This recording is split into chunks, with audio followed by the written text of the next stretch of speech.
So I'm redirecting the conversation. Okay. Please. I'm pulling us back to pop culture. Pulling us back into pop culture, kicking and screaming. Okay. We're going to go back to our second point of order, which is, again, a comic book that we do recommend. Because that was the initial idea of the show. If anything, other than our bullshitting and talking of fluids and It's orifices. really just time fillers. It's really, it's time fillers between us recommending wonderful pieces of art. Or just discussing topics. Some of us may not like things. Yes. Some of us may disagree. Yeah. That's fair enough. But let's pull back. How about... I turned both the Vasquez onto a series called Lock and Key. Oh, God. Wonderfully done. Thank you, man, for showing us. It's, I love you, Joe Hill. I love you, Gabriel Rodriguez. It's beautiful art. I love you both so much. Beautiful art, so well done. And Gabriel, of course, has a history with other horror writers. He did The Great and Secret Show by Clive Barker. He did do it, Clive Barker. I saw that. Yeah, it's not one I own, but I've read some of it and it's very good. And it's, of course, same quality, wonderful art. Insane. I want one of you basically, because I'll go into too much detail. Just for a listener out there, what's the basic gist of the setup, the first beginning of Lock and Key? God, man, it's kind of a big plot point too. Let's start with the fathers. Well, I mean, that's page one. That is really. page one. The father dies. Well, okay, hang on. Fucking dies. I mean, it's one of the hardest deaths it's I think I've bad. seen in a while. Yeah. Because in comics you see a lot of superheroes die. I mean, there's been huge impacts when Superman died, when Flash died, DC. Buildings crushed. Buildings crushed. Million people died there. But this one. It literally hits home. Yeah. Because it happened. When you get affected by one death in a story, that shows you how good. Yeah. And it's within the first few pages. It is. Which is really, that's really fucking hard to do. It is. People set up whole series before they kill off characters, and even then the character's death was, You saw it coming. They lived a lifetime. These characters, which is the Locke family, spelled like the philosopher. Yes. Thomas Locke. Thomas Locke. It is. See, we're educated people. Yeah, we know what we're doing. It's you barely know this family of 3 children, mother and a father. Yeah.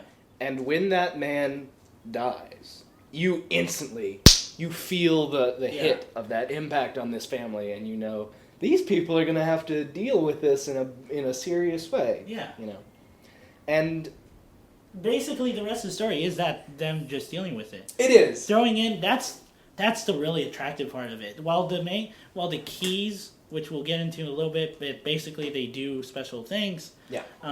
The keys are kind of that supernatural part of the story that like kind of is the visual, the one that like, dude, these keys are awesome. Let's go check out this spectacle. Yeah, it's the spectacle. But you stay for the family. Yeah.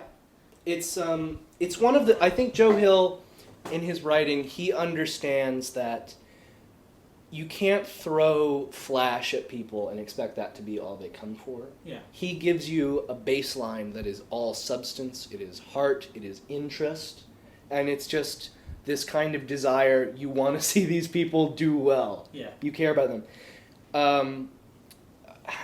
Well, basically, after their father dies, they move to the ancestral home, which is in Massachusetts. Lovecraft. In Lovecraft, Massachusetts. Yeah, exactly. And wink, wink, nudge, nudge. if you know what that means, well done. You are illiterate. They move to this house in Lovecraft, this very old Victorian manor, and in the house there are a series of locked doors that can only be opened with very interesting keys, very elaborately decorated. And the keys allow those who walk through the doors to not even powers. Yeah. It's a kind of events sometimes. Yeah. You know what I mean? Like death. Like death. There's a door where you walk through and you can basically walk out of your body as a free spirit, unconnected to flesh. There's a gender door where you can swap genders. Yeah. There's a...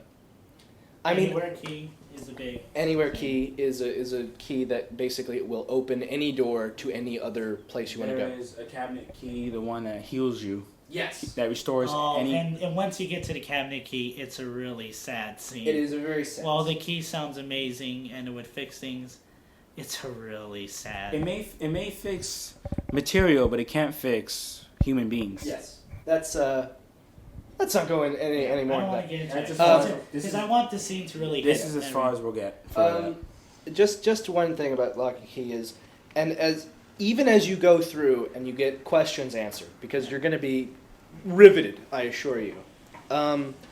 There will be more development. It just keeps building on itself, and even characters you think are kind of pop-ins, one-offs, that are kind of one-note characters, they build such dimension and depth to themselves. Like the mentally handicapped boy. Yeah. I love him. He's amazing. He's awesome. Great. His mother is so sad. It's so Lock and Key is a 5-part series right now. The last part, Omega, is coming out in I want to say It's gonna be. I think it's June. June. It's going to come out in June. I think. Okay. We think. If we're wrong, correct us in your head. And I recommend everyone go out. Lock and Key and The Sandman, both excellent comic books, Fantastic. wonderfully done, and couldn't get a higher recommendation from us. You guys ever tried reading them in school, in a classroom? I do it all the time. That's like the only time I do read them. Oh, okay. Like anytime I got now. Because when I read them in classroom, like I get weird looks from kids sometimes. Yeah. And they'll tell me like, "Oh, you can't handle a book," and I just show them the most sexualized part of the book, and I'll say, "You can't handle this." And There was a time I took one of the issues of Sandman to a science course I was taking at college, and I happened to be reading a segment with a transvestite and a dead man nailed to a wall. Oh, you'll get to that. That's magical. It's a fantastic segment. I love her character. Oh, Love her character. Wanda. Wanda. Wanda. Which is- her. I don't know why. They do explain why she chooses her name, but it's a very old lady's name. It is an old lady's thing. It's like Ursula. Meredith. And actually, one again with Gretchen. Gretchen's just white trash. Ethel. Absolutely right. Ethel's old. Yeah, Ethel's old. I felt cobwebs when I said that.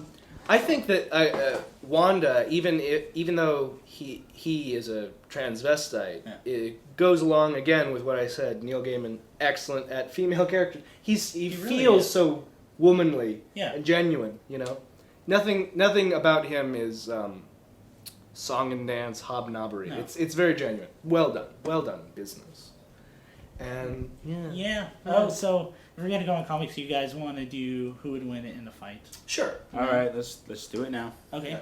Any recommendation? I'll start. I'll go with a series of comics. I'm a huge Lantern fan. I love the whole Lantern lore. Okay. But I'll keep it basic.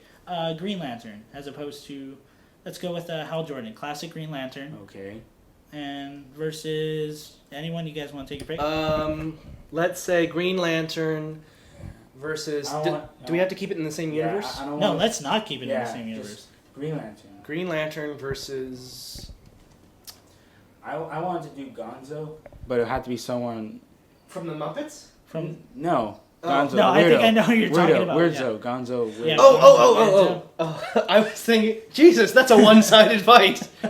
Gonzo will just trip over something. And... But he's got the motorcycle. That's true. It's true. He just rammed the He motorcycle has his into alien family to come down and sing. Oh yeah, good And times. they all know Soul. They so all- maybe Hal Break a Jordan will get James. into it. Like It's Dance Give the Light break. Show. House. That's actually the first time I heard that song.